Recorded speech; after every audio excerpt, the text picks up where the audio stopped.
In the internal efficiency piece, we looked at how schools and teachers were responsible to meet the outcomes. But external efficiency is whether or not the most valuable outputs or outcomes are produced. We may have a list of 20 outcomes. Okay, I get them all.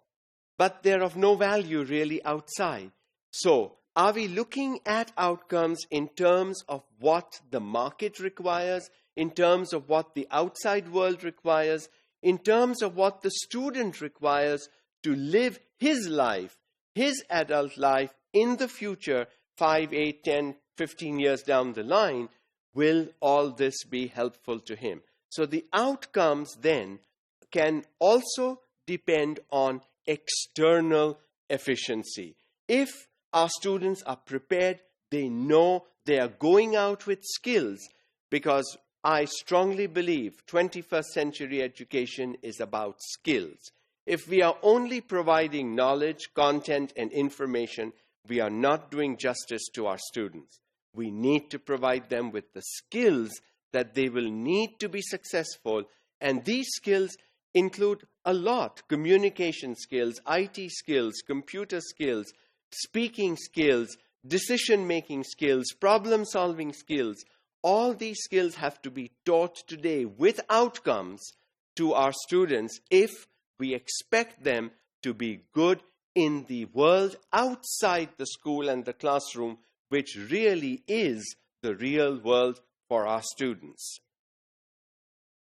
Educational planners, of course, must direct both types of efficiency.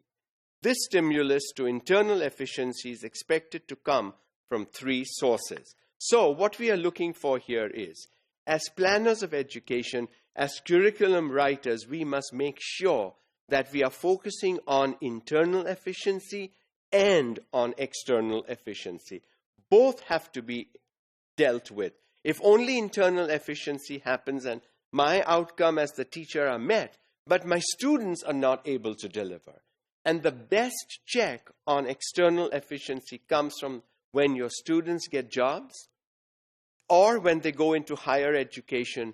What do the boss and the teachers of higher education have to say? Were your students prepared, or do they have to still do foundation and remedial work in order to catch up?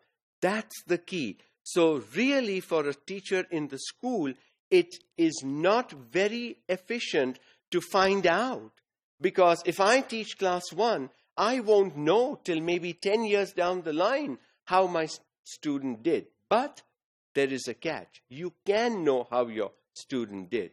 Go and ask the class 2 teacher how your students are prepared. Do you have to do remedial work there? The class 2 students, when they get to 3, ask the class 3 teacher and get honest feedback. This is critical. When we want these kind of honest things, they will happen. And so these 3 sources are greater competition. There is competition, and competition will continue.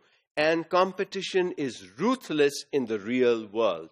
Honestly, today, unless you are top of the tops, the best of the best, you are not even at the starting line for the race. And if you don't even run the race, you will never win. And so, competition is great in the real world. Are we truly preparing our students to face the competition and succeed in that competition? That's the key. Superior ownership and managerial structures within the enterprises. With the world shrinking and with the virtual reality hitting even the workplace, superior ownership and managerial structures are in place. So managers today are not going to train you. They want to see you deliver. They want to see you do the job right without saying, I don't know, can you help, can you help, can you help? And that is why in classrooms, when students are constantly asking, I don't understand, can you help? No. Please use your own head. Force the children to use their own heads and to come up with something. Unless we force them. You see, they look at teachers as they have all the answers. And that's not a good thing. And the third is Enhanced accountability and incentive systems. When promotions and annual increments are based on the quality of work you do, those are incentives. That's accountability. What kind of increment do you want? 5% or 15% or 20%? That's how hard you'll have to work. That's how hard you will have to prove to your boss, to your manager, to your superior, that you are actually ready and capable. You can do the job. You can deliver.